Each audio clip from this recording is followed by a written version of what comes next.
नमस्कार दोस्तों। आज मैं आपके साथ बात करने वाला हूँ उन 5 बड़े पैसों की गलतियों के बारे में, जो ज़्यादातर भारतीय करते हैं और बाद में पछताते हैं। दैट इज़ आज हमारा टॉपिक है 5 money mistakes that keep middle class family poor.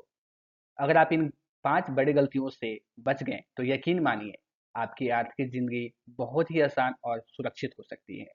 नमस्कार दोस्तों, मेरा नाम है CA Sudhanshu Sinha. Video start करने से पहले मैं अपने बारे में कुछ बताना चाहता हूँ। दोस्तों, मेरी जर्नी कुछ इस प्रकार से रही है। मैंने अपनी प्रारंभिक शिक्षा और ग्रेजुएशन तक की पढ़ाई बिहार से की है, जो कि पूरी तरीके से गवर्नमेंट स्कूल्स थी और कॉलेजेस से की हैं। मैंने 22 की उम्र में अपने चार्टर्ड अकाउंटेंसी कोर्स कंप्लीट कर लिया था। मैंने कुछ मल्टीनेशनल कंपनीज में काम किया है, जिसके नाम G power, Kotak bank, consulting and investment banking firm में मैंने काम किया है। मैंने टेलीकॉम में वोडाफोन आइडिया में काम किया है। इसके अलावा दोस्तों, मैंने गवर्नमेंट सेक्टर में काम किया है। One of the PSU, public sector undertaking, that name is RFCL. वो एक ज्वाइंट वेंचर है, National Fertilizers Limited, GAIL India Limited, Engineers of India Limited, Fertilizer Corporation of India Limited. मैंने कुछ की क्लाइंट्स के साथ काम करने का मुझे तो मौका मिला है, जो कि एनटीपीसी, ईएनवाई, जो कि बिग फोर कंपनी है, गेल, टाटा ग्रुप, बालाजी फ्रांस, वर्वडी, SL7, क्रॉस असिस्ट और कुछ अदर क्लाइंट्स। दोस्तों, इस चैनल का पर्पस क्या है? इस चैनल का पर्पस ये है दोस्तों, कि मैं सिंपल और प्रैक्टिकल वे में आपको फाइनेंस के जो नॉलेज है मैं शेयर कर पाऊँ, जो हमारे मित्र हैं उनके लिए कुछ करियर गाइडेंस दे पाऊँ, और जो दोस्त हमारे स्मॉल टाउन या विलेजेस या टियर 2 सिटी से मेरे को सुन रहे हैं, उस उनके जीवन में मैं कुछ वैल्यू एडिशन कर पाऊँ। दोस्तों, इसके साथ ही चलते हैं वीडियो की तरफ। दोस्तों, मिस्टेक नंबर 1 की बात करें तो ये है सारा पैसा कैश या सेविंग अकाउंट में रखना। ज़्यादातर लोग सोचते हैं कि पैसा सिर्फ बैंक अकाउंट या तिजोरी में रखना ही सबसे सुरक्षित है, लेकिन असलियत ये नहीं है दोस्तों। महंगाई या कि इन्फ्लेशन धीरे धीरे आपके पैसों की कीमत को कम करते रहती है। उदाहरण के तौर पे आप ऐसे समझें कि जो रुपये 100 रुपये में आज की डेट में जो दूध और ब्रेड आ जाता है, 5 साल बाद हो सकता है कि उसी 100 रुपये में आपके पास वो दूध और ब्रेड का आधा हिस्सा आपको मिले। तो इसका समाधान ये है दोस्तों, कि आप थोड़ी थोड़ी रकम एफडी, फिक्स्ड डिपॉजिट या रिकरिंग डिपॉजिट में और थोड़ी म्यूचुअल फंड या पीपीएफ में लंबे समय के लिए लगाइए। क्योंकि आपको पता है कि केवल सेविंग अकाउंट में रखने से या कैश में रखने से पैसे का जो वैल्यू होता है वो डिक्रीज होता है, और इन्फ्लेशन का जो रेट होता है वो कहीं ना कहीं सेविंग अकाउंट से ज़्यादा। मान के चले सेविंग अकाउंट में आपको 3 से 4% का आपको इंटरेस्ट मिलता है, तो इन्फ्लेशन हमारा 5 से 8% के बीच होता है। तो कहीं ना कहीं पैसे का वैल्यू जो है वो आने वाले 5 साल में डिग्रेड हो जाता है। आपको वो चीज़ें 100 रुपये में जो अभी मिल रही है, उसके आधे या उसके कुछ परसेंटेज ही आपको 5 सालों के बाद मिलेगी। तो कई बार हम लोग ये भी देखते हैं दोस्तों, कि कुछ कंपनियां क्या करती हैं कि आपका प्राइस बढ़ाने के अलावा, जैसे मान के चलो आपने हल्दीराम का कोई प्रोडक्ट 10 रुपये में आज जो खरीद रहे हो, उसमें 100 ग्राम का क्वांटिटी आ रहा है।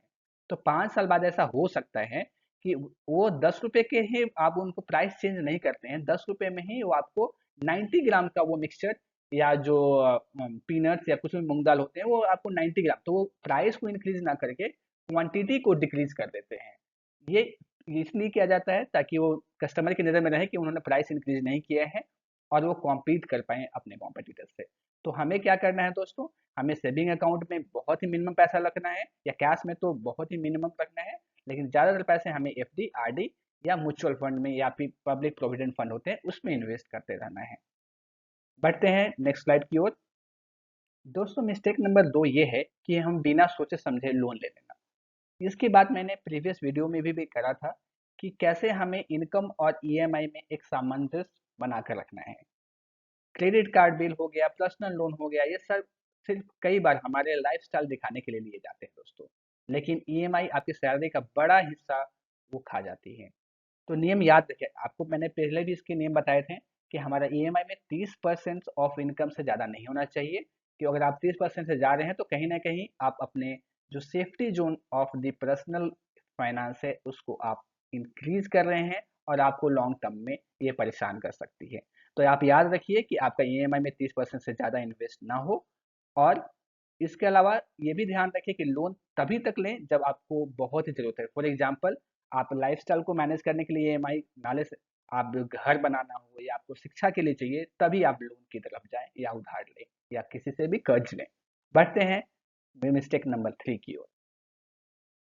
दोस्तों मिस्टेक नंबर 3 है इंश्योरेंस को इन्वेस्टमेंट समझना।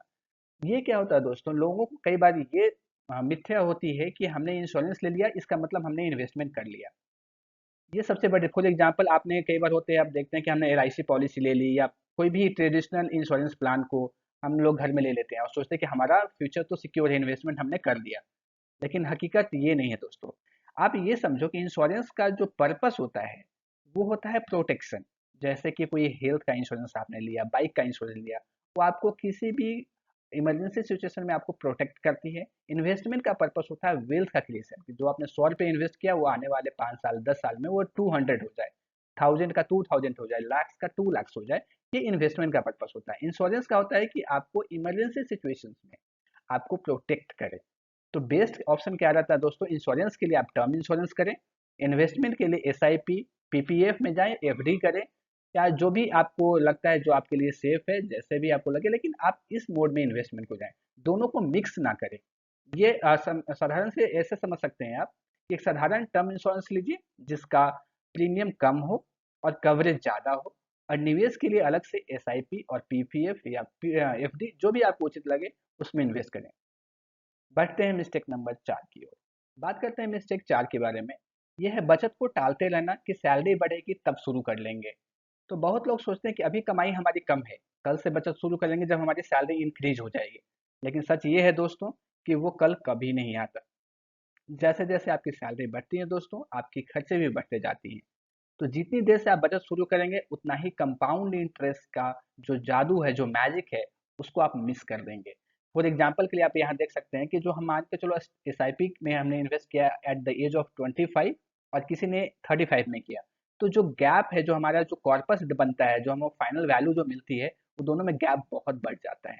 तो मैं सजेस्ट करता हूँ कि आप जितना अर्ली आप पॉसिबल है उतने अर्ली से आप इन्वेस्टमेंट शुरू कर लें, चाहे वो बहुत ही कम पैसे से स्टार्ट क्यों ना हो, लेकिन जितना अर्ली करेंगे उतना ही कंपाउंड इंटरेस्ट का जादू आपको देखने को मिलेगा और आपके पैसे उतने ही ज़्यादा बढ़ेंगे।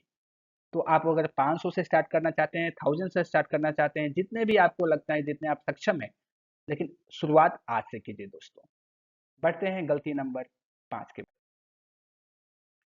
दोस्तों मिस्टेक नंबर 5 में क्या है कि हम अपने शॉर्ट टर्म के बारे में ज़्यादातर सोचते हैं। हर भारतीय अक्सर ये सोचता है कि अभी कैसे चलेगा, अभी हमने सारा इन्वेस्ट कर दिया तो अभी हम कैसे बचा पाएंगे, अभी कैसे इन्वेस्ट कर पाएंगे। लेकिन रिटायरमेंट, बच्चों की पढ़ाई, मेडिकल इमरजेंसी जैसे बड़े लक्ष्यों की प्लानिंग ही नहीं कर पाते। तो इसमें क्या उपाय है दोस्तों कि आपको अपने जो इन्वेस्टमेंट करना है उसको आपको माइंड में लेकर चलना है। चाहिए कि हमें इमीडिएट नीड्स के लिए कितना है, शॉर्ट टर्म के लिए जबकि 1 से 3 साल के लिए हमें इमरजेंसी फंड बनाकर चलना है, जिसके बारे में मैंने पिछले वीडियो में बात कर रहा था। मीडियम टर्म में 3 से 7 साल के लिए, जैसे हो सकता है बच्चों के एजुकेशन के लिए आपको कोई कार लेना है, उसके लिए हमें अलग से कोई एसआईपी करना चाहिए जिसमें जिसका मेच्योरिटी हमें 3 से 7 साल के बीच हो।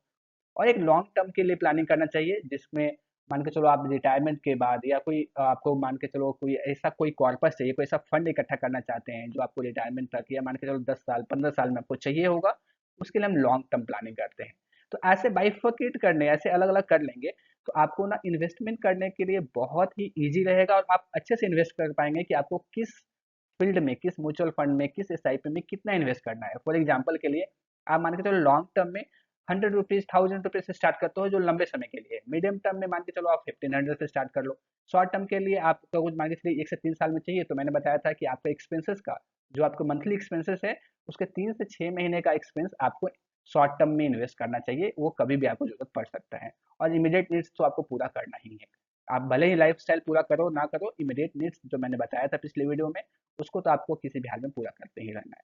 तो ऐसे आप बाइफरकेट कर लेंगे तो आपको ईजी रहेगा। ऐसा नहीं कि अब सोचना है कि पूरा का पूरा अमाउंट हमको एक ही जगह इन्वेस्ट करना है, ये एक तरीका नहीं होता। हमें शॉर्ट टर्म नहीं सोचना है, हमें long term, middle term, short term, ऐसे तीनों मिलाकर सोचना है दोस्तों। बढ़ते हैं अपने फाइनल वर्डिक्ट की ओर। दोस्तों अब क्विकली चेक करते हैं कि हमने आज 5 मिस्टेक से हमने क्या सीखा। पहला मिस्टेक नंबर से हमने ये सीखा है दोस्तों कि केवल हमें अपने पैसों को कैश या सेविंग अकाउंट में नहीं रखना है, हमें अपने पैसों को एफडी, म्यूचुअल फंड, एसआईपी में इन्वेस्ट करने हैं। मिस्टेक नंबर 2 से सीखा है दोस्तों कि हमें बिना सोचे समझे लोन नहीं लेना है, हमें ईएमआई का जो परसेंटेज है वो 30% ऑफ इनकम से हमेशा कम रखना है। मिस्टेक नंबर 3 में हमने दोस्तों ये सीखा कि इंश्योरेंस और इन्वेस्टमेंट को अलग अलग समझना है और दोनों का पर्पस को समझते हुए हमें अपने टर्म इंश्योरेंस और इन्वेस्टमेंट की प्लानिंग करनी है। मिस्टेक नंबर 4 से सीखा दोस्तों हमने कि बचत को जितना हम डिले करेंगे उतना ही हमारे बेनिफिट्स कम होगी, कंपाउंड इंटरेस्ट का जादू हम नहीं गेन कर पाएंगे। तो हमें इन्वेस्टमेंट आज से ही शुरू करना है दोस्तों। मिस्टेक नंबर 5 से हमने दोस्तों सीखा कि शॉर्ट टर्म हमें केवल नहीं सोचना है, हमें अपने इन्वेस्टमेंट को शॉर्ट टर्म, मिडिल टर्म और लॉन्ग टर्म में बाइफरकेट करते हुए प्लान करना है दोस्तों। यकीन मानिए दोस्तों, अगर आपने ये 5 मिस्टेक्स को ध्यान में रखा और अपने इन्वेस्टमेंट प्लान को अकॉर्डिंगली ये मिस्टेक्स को अवॉइड करते हुए किया, तो आप फिनेंशियली स्मार्टर होंगे 90% पीपल ऑफ इंडिया से। तो आइए इस हम लोग मिलकर इंडिया को फाइनेंशियली स्मार्ट बनाएं। वीडियो में लास्ट तक बने रहने के लिए बहुत बहुत धन्यवाद दोस्तों आपका। इसी की तरफ मैं साइन ऑफ करता हूँ। अगर वीडियो पसंद आया हो तो लाइक करें, चैनल को सब्सक्राइब करें और वीडियो को शेयर करना ना भूलें। Thank you so much.